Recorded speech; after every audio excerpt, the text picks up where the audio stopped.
ले जी। यानी बेटी तुम्हें पता है 15 अगस्त है। ओ वाओ, हैं? ये 15 अगस्त के है। जो 14 के बाद अब 16 से पहले आता है वो 15 अगस्त। हाँ, ये क्या था? इतनी ऐसी आई। वैसे छोड़ो 15 अगस्त। हाँ मालूम है, गणतंत्र दिवस। ए झंडू बम। चुप। 15 अगस्त यानी इंडिपेंडेंस डे है। अरे हाँ, उसमें कौन सी बड़ी बात है, वो तो हर साल आता है। और कोई बड़े झंडे नहीं गाड़ दिए लोगों ने। तू कह रहा है? अरे इंडिपेंडेंस जैसे इंडिया पहले था अब भी वैसा ही है। और मुझे इन सब चीजों में कोई इंटरेस्ट नहीं। मेरी लाइफ चल रही है सिंपल, मैं खुश हूँ। ऐसा मत कह दे यार। वैसे छुट्टियां तो मैं सोच रहा हूँ एक नई जगह चलते हैं। तो चलो ना, मना किसने किया? खाने को तो मिलेगा ना। ए भुक्कड़ चुप, पहले पूछ तो ले जाना कहाँ है। अरे वो हाईवे के पास है ना, मैक्स म्यूजियम, वहाँ जाना है। तो चलो ना फिर। कितने बजे हो जाएगा बंद? अभी 9 बजे बंद हो जाएगा, 8 बज रहे हैं। तो चलो ना फिर, जाते जाते खा लेंगे। इसकी हमेशा खाने पे सुर पड़ी है। तुझे भूख ना लगे तो अपना खाना मुझे दे देना, ठीक है?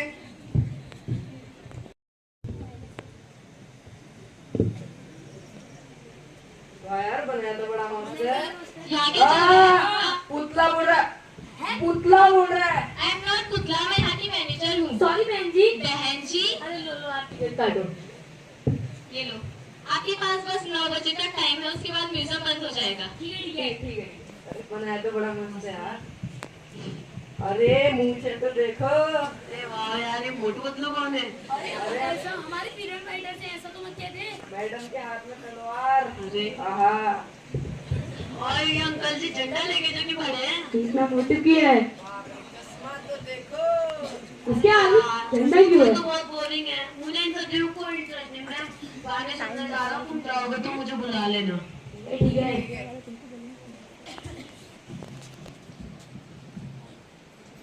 अरे चुन्नी जैसी क्या पहनी है इसमें? वाह रे,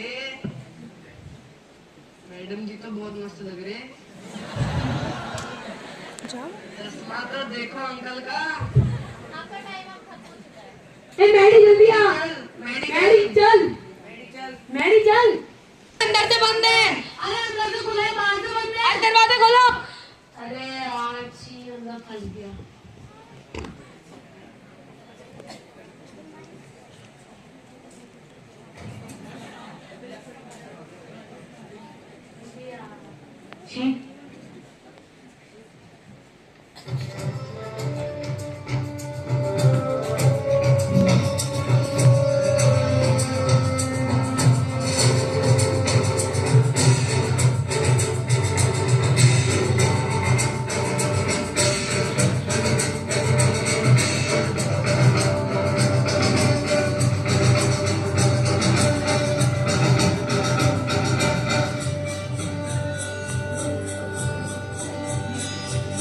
देश मेरे मेरी जान है तू।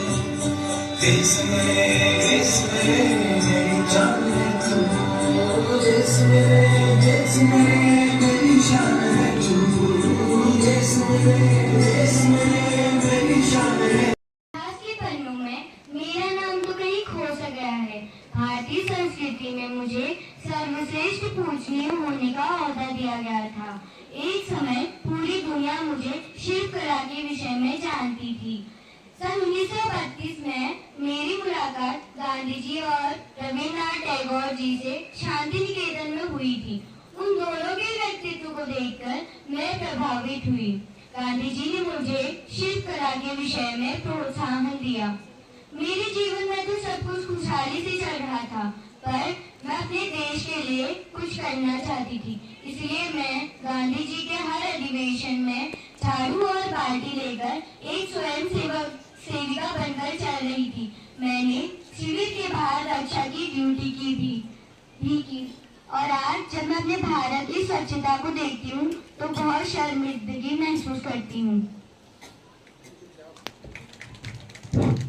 ऊंची उड़ती हूँ मैं कि पहुँचूं झरनों तक, टूटे ये पंख लिए चलती हूँ मैं ऊपर तारों तक। मेरा नाम सरोजनी नायडू है। मैं लक्ष्य तक पहुँचने के लिए केवल आगे बढ़ती रही। जब 1925 गांधी जी के साथ मैं मंच पर थी, तब मैंने हमारे भारत की सामाजिक, आर्थिक, औद्योगिक और भौतिक विकास के बारे में बात की थी। और भारत की जनता को अपने देश की स्वाधीनता के लिए हिम्मत और एकता के साथ आगे बढ़ने का आह्वान भी किया था। विनोबा भावे मुझे विनोबा नाम से संबोधित करते थे। बचपन में मैंने अपने सारे प्रमाण पत्र रसोई घर के चूल्हे में जाकर जला दिए। तब मेरी माँ ने पूछा, क्या जला रहे हो? शांत स्वर में कहा, प्रमाण पत्र। मेरी माँ चिंतित हुई और प्रमाण पत्रों को आग से खींचने लगी। मैंने माँ से कहा, मुझे इनकी कोई आवश्यकता नहीं है। मेरी माँ ने मुझसे पूछा, लेकिन इनके बिना तुम्हें नौकरी कौन देगा? क्या करोगे इन प्रमाण पत्रों के बिना? मैंने माँ से कहा, अपने देश के लिए बड़े बड़े काम। गांधी जी स्वयं मुझे अपना दत्तक पुत्र मानते थे। उन्होंने ही मुझे कृत्य योगी और दरिद्र नारायण जैसी उपाधि दी। उनके आश्रम में सबसे कड़ी मेहनत करने वाला शिष्य मैं था। भगवत गीता का पूरी तरह से आचरण करके कर्महान ज्ञान के साफ रास्ते पे चला। कर्म करना हमारा काम है, इसकी फल की अपेक्षा करने का हमें कोई अधिकार नहीं है। यह मैंने सीखा। My name is Annie Besant. Although I was not Indian, I was born in England. मैंने जब भारत की धरती पर पहला कदम रखा, उसी दिन से ही मेरे मन में भारत के प्रति प्रेम की भावना प्रकट हुई। भारतीय संस्कृति और सभ्यता को अपने अंदर संभाल लिया। अपने जीवन का ज्यादा से ज्यादा समय भारत में ही बिताने का प्रयास किया। अब तो मुझे ऐसा लगने लगा था कि मैं भी भारतीयों में से ही एक हूँ। भारतीयों की तरह साड़ी पहनी और जमीन पर बैठकर भारतीय रीति रिवाजों से भी खाना खाया। और इतना ही नहीं, भगवत गीता को अंग्रेजी में ट्रांसलेट किया और लोगों तक पहुंचाने का प्रयास किया। जब मैं एक अंग्रेज होकर भारत के प्रति इतना योगदान दे सकती हूँ, तो आप एक भारतीय होकर अपने देश के लिए कुछ नहीं कर सकते? मैं 37 साल की थी जब मेरा देहांत हुआ। मेरा नाम कमला नेहरू है। भारत की स्वतंत्रता के लिए छोटा सा योगदान मैंने भी दिया। जब सन 1919 में जलियांवाला बाग हत्याकांड हुआ, लोग अपने देश के लिए जान देने लगे, क्योंकि उन्हें किसी फिरंगी के हाथों मरना नहीं था। मैंने यूरोप में होकर भी अपने भारत और भारतीय संस्कृति को कभी नहीं भुलाया, और आज लोग अपनी संस्कृति भुला रहे हैं। क्या तुम्हें पता है मैं कौन हूँ? कैसे पता होगा तुम्हें? हम सब मोटू पतलू जो लग रहे हैं। मेरा नाम है लाला लाजपत राय। मेरा जन्म 28 जनवरी 1865 में पंजाब में हुआ था। भले मुझे पंजाब केसरी भी कहते हैं। भले ही मेरा जन्म पंजाब में हुआ, लेकिन अपने देश के लिए मैं एक राष्ट्रवादी शिक्षा शास्त्री विचार लेकर एक पुनरुत्थान करने वाला योद्धा था। मैंने सदैव हिंदू मुसलमान को एक माना, स्वदेशी चीजों को महत्व दिया, आरक्षण का विरोध किया। क्यों भगवान महावीर ने कहा है सर्वधर्म समभाव हो, और आज मेरे भारत में इसका उल्टा हो रहा है। मैंने हमेशा 5 नियमों का पालन किया। कभी झूठ न बोलना, चोरी न करना, व्यभिचार न करना, अधिक ममत्व न करना और प्रार्थना करना न भूलना। मैं कस्तूरबा गांधी मोहनदास करमचंद्र गांधी यानी गांधी जी की पत्नी। मैं ज्यादा पढ़ी लिखी तो नहीं, लेकिन मुझे यह पूरी तरह पता था कि हमारी देश की आजादी के लिए लड़ने वाले गांधी जी के साथ मुझे पूरी तरह खड़े रहना था, और मैंने आखिर तक वो किया। फिर वो चाहे स्वच्छता के मामले हो, स्वतंत्रता संग्राम। यह सत्य है कि मैंने हमेशा भारत को अपना परिवार माना, भारत के हर एक नागरिक को अपने परिवार का सदस्य। दान धर्म विश्वास से चलने वाली मैं कस्तूरबा जब आज अपने भारत को देख रही हूँ, तो लग रहा है दान धर्म की जगह धर्म और जाति का दान मांगा जा रहा है। मैं पटेल उमर सरदार था। सरदार मेरा नाम नहीं था, ये मिली हुई उपाधि थी। जिस देश के नमक के लिए मैंने गांधी जी के साथ सत्याग्रह किया, आज उसी देश के कुछ वासी नमक हरामी कर रहे हैं। मैं सरदार वल्लभ भाई पटेल अगर आज के बारे में जिंदा होता तो इन नमक हरामी की घटिया खड़ी कर देता।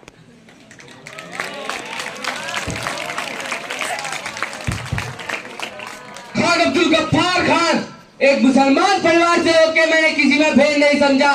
मेरे गांव में जो कोई लोग आते, उनके खाने का प्रबंध मेरे पिता खान बहराम खान अपने हाथों से करते थे। मैंने देश के लिए जेल जाने तक का फैसला खुद लिया था। हाथों और पैरों में लोही की बेड़ियां बांधकर जेल की काली कोठरी में हाथ पांव फैलाकर बांध दिया गया था। और आज किसी को थोड़ी सी भी तकलीफ होती तो वह सहन नहीं कर पाते, और हमने जो देश के लिए सहन किया उसका क्या? as architect of Indian Atomic Energy Program. Homi Jahangir Bhabha. मेरा ध्येय अपने देश के लिए परमाणु ऊर्जा का विकास करना था। मैं अपनी मर्जी से साइंटिस्ट बना।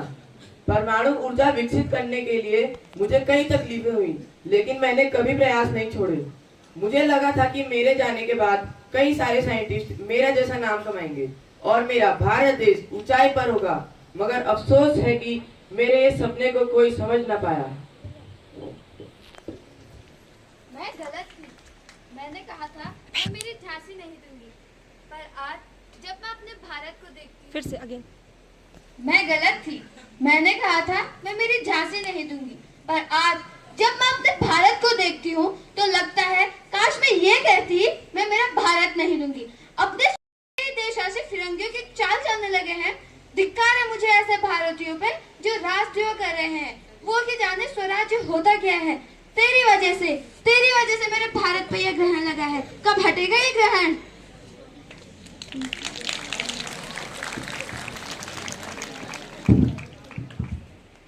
दोगे हमें दान अपने भारत के लिए? दोगे?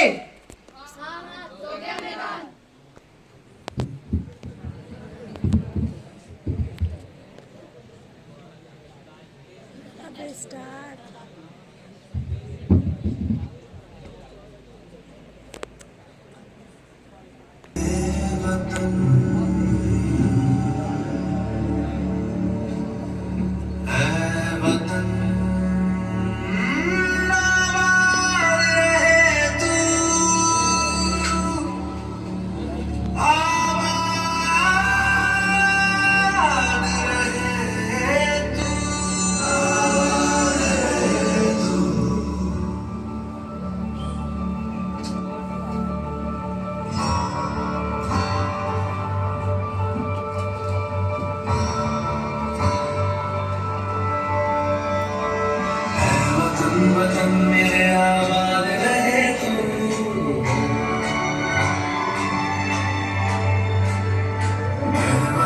वतन मेरे आबाद रहे तू, वतन मेरे आबाद